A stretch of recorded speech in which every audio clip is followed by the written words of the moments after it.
We'd like to welcome you to a current event and weekly Bible study for June 21st, 2014. And today we're going to be covering some health topics and issues. The first one that we're going to get into is the whole subject of these e-cigs or these e-cigarettes, and then also talking about this synthetic pot that are surging among the youth. So much of what Satan is trying to do nowadays is targeting the youth.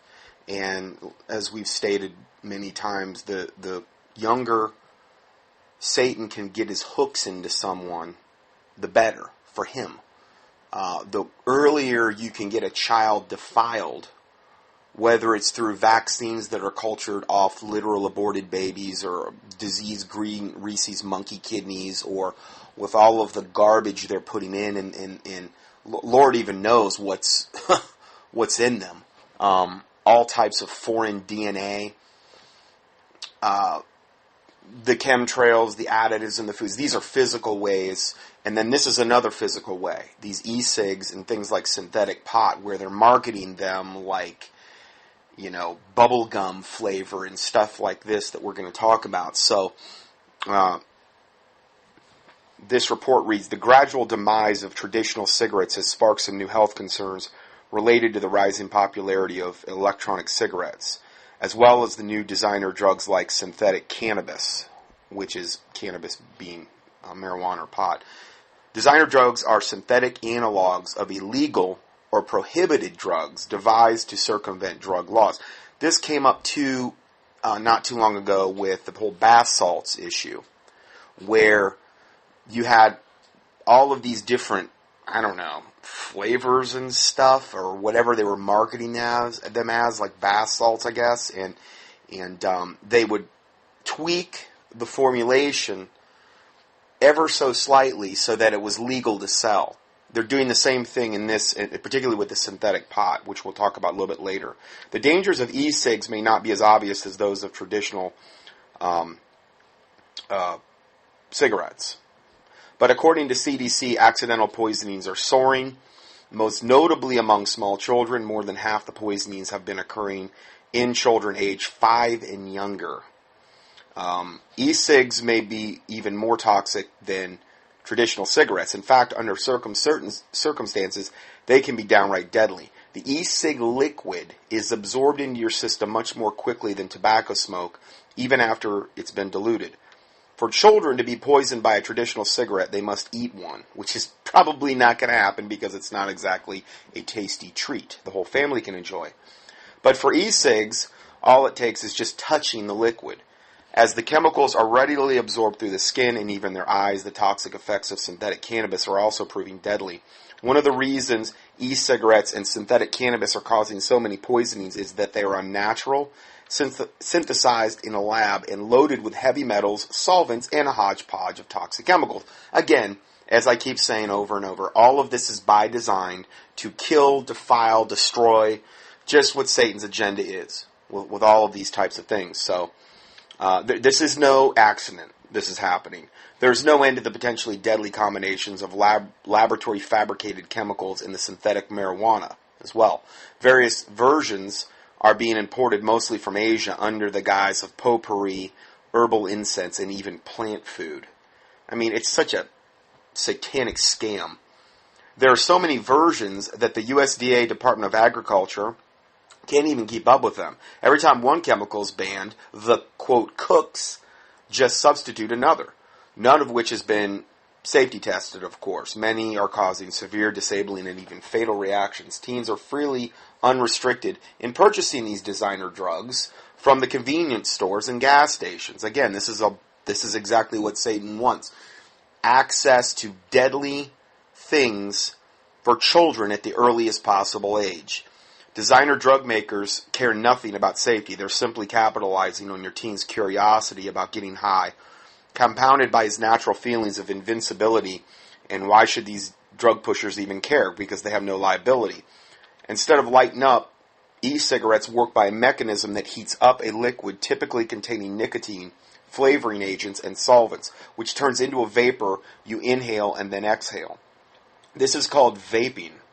in spite of, I like the one commercial I heard, I think it was on Alex Jones, wherever, be a vaporite, like a patriot, but now you're a vaporite, because you've kicked the whole tobacco thing, and now you're a vaporite, Maybe you can wear one of those Paul Revere hats while you're e-cigging.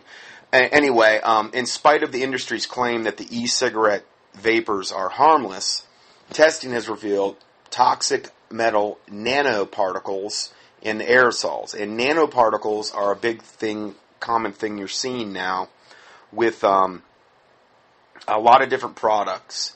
And I believe this whole gets into the whole thing about injectable nanorobots and things of this nature. These are things that, we really don't know the ramifications of long term. I try to stay away from anything that says, oh, it's better because it has nanoparticles, like the nano silver that they've got now. Like smaller is obviously better, when the reality is you can get so small that it doesn't even work. I mean, it's like, where does that logic ever end? Do we need to go to the atomic level, or maybe a quark, or some type of nanoparticle, a electron, proton, or neutron, or some type of anyway. So one of the problems unique to the e-cigarettes is how easy it is for anyone to smoke them. And in the process, it expose you to secondhand fumes. In most offices, you can just vape away at your desk. No need to trek outside of the nearest smoking area, which I think also, I've been around a lot of smokers in my life. Pot smokers and cigarette smokers. Pot smokers before my was saved days, my roommates I had two roommates, and they were both big time. My parents, big time with the whole pot thing. My dad smoked cigarettes up until I think I was in about 8th grade. I can remember he picked me up one day, and he was smoking a cigarette. He said, "You see this cigarette?" And I said, "Yeah." He said, "This is the last cigarette I'll ever smoke in my life." And he literally, it was. I mean, so I was like, wow, that was amazing, because the guy had smoked for over 20 years. He was just done. And then he became like the worst. If you ever went to a restaurant with him, this is before they, I think, banned smoking in all restaurants, and he was like the worst when it came to like smoking. Oh, like, heaven forbid if somebody came in with a cigar. My dad would go crazy. Anyway, yeah, so I've been around a lot of people. I've never, particularly with cigarettes or whatever, every time I ever tried them way in the past, all I ever did is make me cough, and I hated it, and tried the other. I've told that on many occasions when I was younger with the pot, but I'm like, why do I want to really do something that's going to make me tired? And that's all I ever did. I'm like, I battle enough with my energy levels. Why do I need something that's going to make me tired all the time?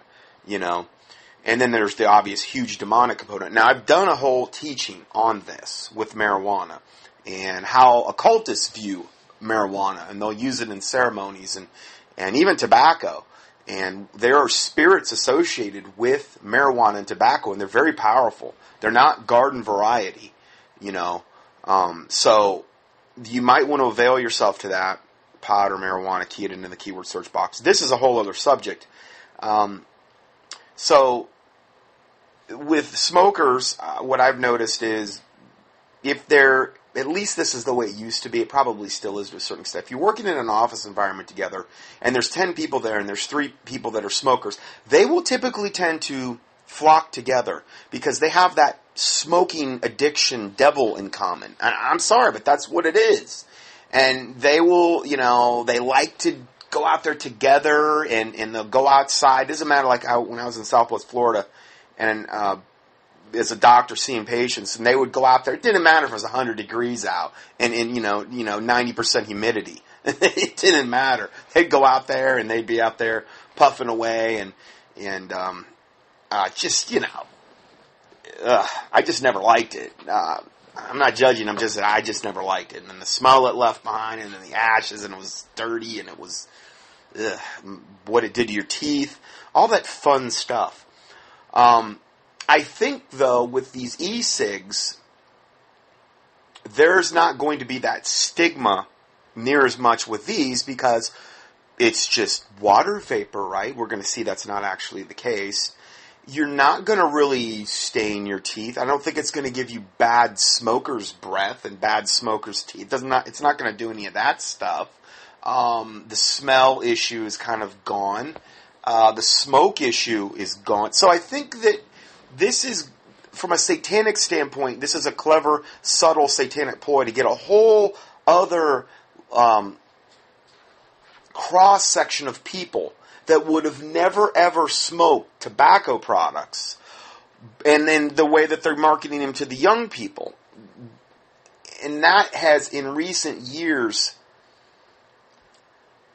if you look at the way tobacco is advertised, when it was first advertised back in the when the ad campaigns started in earnest, there was a lot. I mean, it was like Vogue and all the stuff to smoke. Then they had ads saying this is that, like an MD smoking a cigarette saying, "Yes, I only smoke Winston's because they make me really healthy." You know, stuff like that.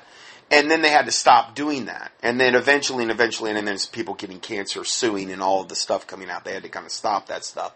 There were a lot more, I think, younger people that were attracted to it back then. So this is the new, modern-day, satanic way to suck in the youth, doing it in this particular way. Something that's more palatable than a yucky old cigarette that produces ashes and smoke and stains your teeth and stains your clothes and all of this stuff. You know, you don't have to worry about any of that with this. So I can see how it would be more appealing to a young person and stuff.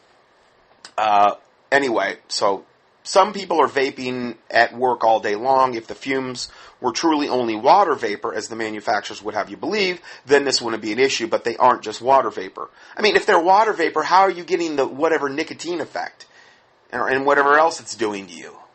You know? I look cool with my water vapor cigarette. No, it's not the case. According to Tim McAfee of the Centers for Disease Control, he said, quote, "We just don't know what's in them." That's good. That's good. I mean, you know, way to do your job. And we don't know how much of what's in them would get into the environment. But that's the assumption. But the assumption would be that it would. Well, that was a profound statement by the CDC. Anyway, then it goes on to say, e-cig vapor has been shown to contain tin, copper, nickel, and silver silicate beads. In some cases, the levels are greater than what you might be exposed to from smoking a conventional cigarette. Now, remember, there's different forms of different metals, okay? There's bad forms of, like, calcium, and then there's good forms. So even if it says something like silver's in there, that's not a good thing, particularly in the form that it would be in. Then you got copper, nickel, and tin as well. So, breathing metal nanoparticles has additional risks because they can more easily enter into your bloodstream and body tissues because they're so incredibly small in penetration, as their microscopic size allows them to better evade your body's natural defenses. They also carry the potential for harming your developing baby in the womb or newborn baby. According to Americans for Non-Smokers' Rights, secondhand e-cigarette aerosol contains at least 10 chemicals. Now, this is secondhand smoke, okay?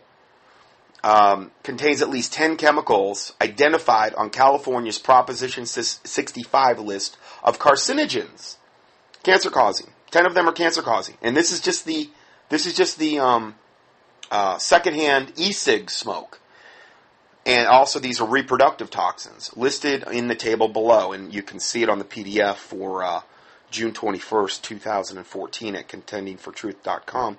FDA scientists have also found measurable amounts of propylene glycol, the active ingredient in antifreeze, and diethylene glycol, and carcinogenic tobacco-specific nitrosamines. So these other chemicals that have been found in the secondhand smoke that are carcinogens and reproductive toxins are acetaldehyde, benzene, cadmium, formaldehyde, which is what they embalm people with, isoprene, lead, which is obviously toxic, nickel, nicotine, N-nitrosamines, sonornithine, I don't know, sorry, that's a big one, and toluene, like paint remover. So hey, what's there like about a little secondhand paint remover? Just 1 teaspoon of e-cigarette fluid may be enough to kill your child.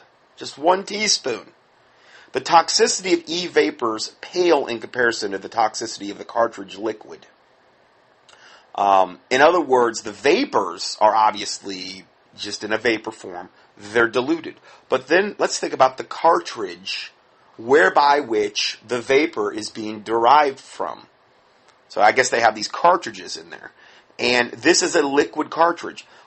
1 teaspoon of this e-cig cartridge fluid may be enough to kill your child, which contains highly concentrated liquid nicotine in a cocktail of flavorings, colorings, and solvents proven to be neurotoxic. Tiny amounts, whether ingested orally or absorbed through the skin, can cause vomiting, seizures, or just death, or even death. Just 1 teaspoon of even highly diluted e-cigarette liquid can kill a small child. Dr. Richard Clark, toxicology professor and medical director of California Poison Control System, calls nicotine, quote, probably the most toxic plant chemical ever discovered. Yet, believe it or not, you can freely buy the stimulant, buy the vial, gallon, or even buy the barrel, which is how I like to buy it. I mean, I have to be honest. Anyway, one estimate is that between 1 and 2 million liters of e-fluid will be sold in the U.S. this year. According to the New York Times, reports of accidental poisonings, notably among children, are soaring. Nationwide, the number of poisoning cases linked to e-liquids jumped to 1,351 in 2013, which was a 300% increase from 2012. And the number is on pace to double this year. According to information from the National Poison Data System, of the 2013 cases, 365 were referred to hospitals, which is triple the previous year's number. So obviously this is getting worse. The nicotine levels in e-liquids vary. According to Dr. Cantrell from the California Poison Control, most range between 1.8 and 2.4%. Concentrations that can cause sickness but rarely death in children, but higher concentrations, like 10% or even 7.2, are widely available on the internet. In other words, for those people that really want to get that nicotine, high going on or whatever it is. I've never experienced that, so I really don't know what it is. Anyway, at those levels, a lethal dose for an adult would be less than 1 tablespoon. Less than 1 for an adult. So this stuff is really dangerous stuff. Many of the chemicals in e-cigarettes are known to cause respiratory distress and disease. Indeed, this is what many people who have inhaled e-cig vapors are reporting: trouble breathing, cough, sore throat, chest pain, and allergic reactions such as itchiness and swelling of the lips. Chest pain and cardiovascular problems have also been reported. One person described an electronic cigarette blowing up in her mouth. That's always fun. Kind of an added bonus. You never know when the thing's going to blow up in your mouth. And other users had similar complaints about devices overheating. One individual complained the e-cig turned her taste buds black, which aesthetically it's probably not too pleasing. But you never know. I mean, if she's goth, it might work. Anyway, e-cigs are now a $2 billion per year industry. $2 billion, man. According to the CDC data, e-cig use doubled among U.S. middle and high school students between 2011 and 2012. Middle school. 1 in 5 non-smoking high school students is potentially becoming addicted to nicotine through e-cigarettes. And again, this is a gateway. This is a gateway maybe to regular cigarettes, which, I honestly think these are worse, it sounds like. Which is also then another gateway into what other thing you want to smoke.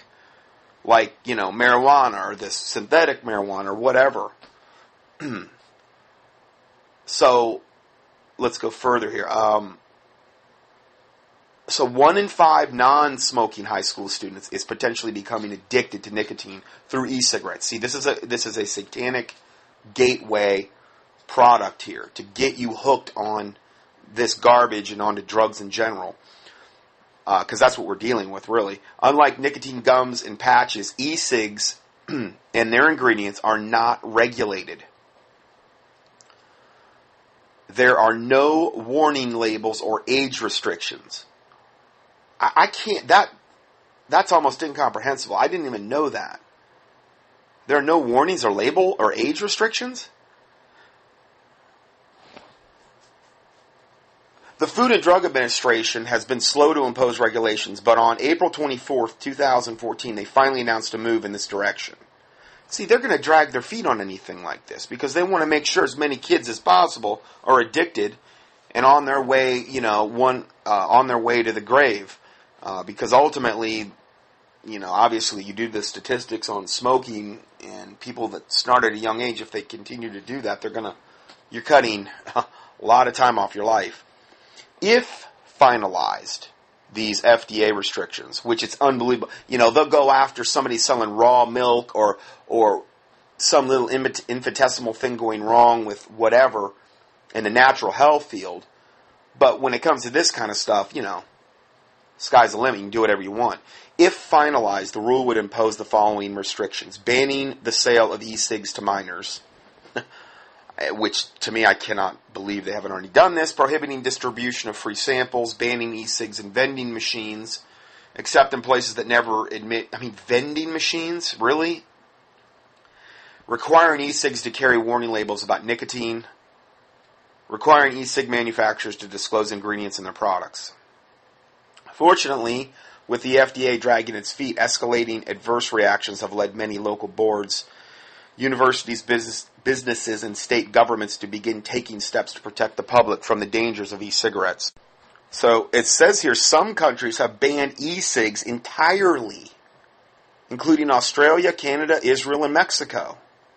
Those are some pretty big places. They've evidently figured out that these things are death, and they've banned them entirely. But the marketing of e-cigarettes is an issue of its own. Reminiscent of tobacco's early years, e-cig marketers are making vaping look cool and glamorous. Even sophisticated. I always wanted to look sophisticated. Anyway, the rising popularity with teens is creating a whole new source of nicotine addiction, in addition to the other health hazards already mentioned.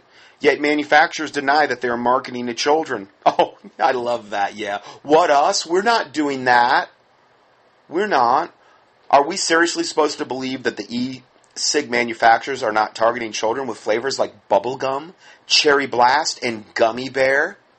No, we're marketing to the elderly with this ploy. We think the elderly will like the bubblegum, cherry blast, and gummy bear flavors. It'll hold no attraction to the little children at all. And you wonder why, all these kids are getting poisoned. You got mommy and daddy bringing home gummy bear. Oh, yeah, wow. Oh, what's this, when they're gone and then they take the cartridge and drink the cartridge and then they're dead or poisoned or whatever. So, you're just dealing with devils here. The proposed FDA restrictions do nothing to restrict how e-cigs are marketed, or banning flavors that attract young people, like bees to honey. In spite of the health risks reported by both the CDC and ER docs who have picked up the pieces, the American Council of Science and Health, or the ACSH, remains an enthusiastic supporter of smokeless tobacco products, calling the risks exaggerated by the mainstream media and irresponsible, harmful, and even malicious. So what I'm doing is a malicious thing today. I just want everyone to know that. I've entered into the malicious zone. However, please note that the ACSH is an agenda-driven PR firm disguised as a science organization. Of course. Heavily funded by the industry. Of course. It's like they're paid by them to do this very thing, to create all of this lies and disinformation, and to demonize anyone that would dare say anything against them. The vaccine industrialist, Paul Offit, is its board of trustee. So here we got a double devil. Vaccine industrialist Paul Offit is the board trustee of this American Council of Health and Science, which is basically the agenda-driven PR firm for the whole vaping thing. So I'm sure he has I'm sure his motivations are pure as the driven snow, and he has no hidden agenda. How could we ever possibly say such a thing? So then we have the synthetic marijuana, which we'll get into that now, otherwise known as Spice, Black Mamba, K2, MOJO, or White Widow. How catchy titles there. These are the street names for the synthetic cannabis or the synthetic marijuana or fake pot. I knew nothing about this. This is like, it's new to me. Virtually unheard of 5 years ago, but now sold widely in stores with little fear of prosecution. You can sell this stuff in stores. Introduced in 2009, the synthetic version of cannabis bears little resemblance to regular marijuana and has dramatically different reactions on your body. It is manufactured to produce a high similar to marijuana, but instead of a high, people are finding themselves on a bad trip to the ICU, permanently brain damaged or even dead. According to a recent Time magazine feature, synthetic marijuana is now the second most popular drug among teens and young adults. That's a pretty huge statement that I just said. Synthetic marijuana is the second most popular drug among teens and young adults, behind only marijuana itself. And you can get this at a convenience store? You can't get marijuana everywhere. I mean, even in the states where it's legal. Usually those are, I don't think you can get it at like convenience stores there. I think you have to go to designated places that sell it, even today's day and age. I may be wrong, but this you can get at a convenience store. Most people don't realize how dangerous synthetic marijuana can be. The synthetic powder is mixed in a lab and shipped to the U.S., where retailers spray onto a leaf, often an herb or a spice, that can be smoked. So it's a synthetic powder mixed in a lab, shipped to the U.S., and then I guess they probably liquefy the synthetic powder or spray it some way onto a leaf or an herb or spice that's then smoked. Just like pot, it binds to the cannabis receptors in your body up to 1,000 times more strongly than real marijuana. Only 1,000 times? Why not 2,000? 1,000 is kind of weak, don't you think? Come on. As well as producing gripping effects on the serotonin and other receptors in your brain. You really can't overdose on real pot, but you can overdose on synthetic versions, and it doesn't take very much. This is unbelievable. In recent weeks, more than 100 people were treated in Louisiana emergency rooms after smoking synthetic cannabis products, many suffering from life-threatening reactions. So many that the state of Louisiana recently banned the sale and use of 8 of them. Colorado has experienced similar escalation in ER visits. The following table lists some of the frightening reactions to synthetic marijuana that emergency rooms and poison control centers are reporting. Seizures, hallucinations. Oh, really? So now we've actually getting into opening up the old third eye, like what we were talking about in recent teachings with these Prozac and these other mind-altering psychotropic meds. Yeah, hallucinations, vomiting, psychosis, extreme anxiety, permanent brain damage. That's probably that's kind of a neat one there. Permanent brain damage. Suicidality, meaning increased suicide risk. Severe kidney damage, reduced blood flow to the heart, tachycardia, which means high heart rate, heart attack, sudden cardiac arrest, basically around the same thing there, stroke and delirium. So I just wanted to touch on that as well regarding the other. I'll have a dedicated teaching here. It's not a very exhaustive one, but it is one that if you know somebody that's into this stuff or into this garbage, you can point them to, or even point them to the PDF for this particular teaching, and then they can kind of avail themselves to that information. So I'm going to go ahead and end part 1 here, and we'll go to part 2 next. Scott Johnson's 800-plus audio teachings and PDF documents are available for free 24/7 on the internet at contendingfortruth.com. That's CONTENDING 4FOR Truth, TRUTH.com. In addition, we also offer a free Christian current event and health email newsletter. You can sign up at contendingfortruth.com. These email newsletters typically only generate about 3 to 6 emails per month if you subscribe to both lists. Please prayerfully help us to continue this work. For mail correspondence or to support this ministry, our mailing address is 2359 Highway 70 Southeast, box number 321, Hickory, North Carolina 28602.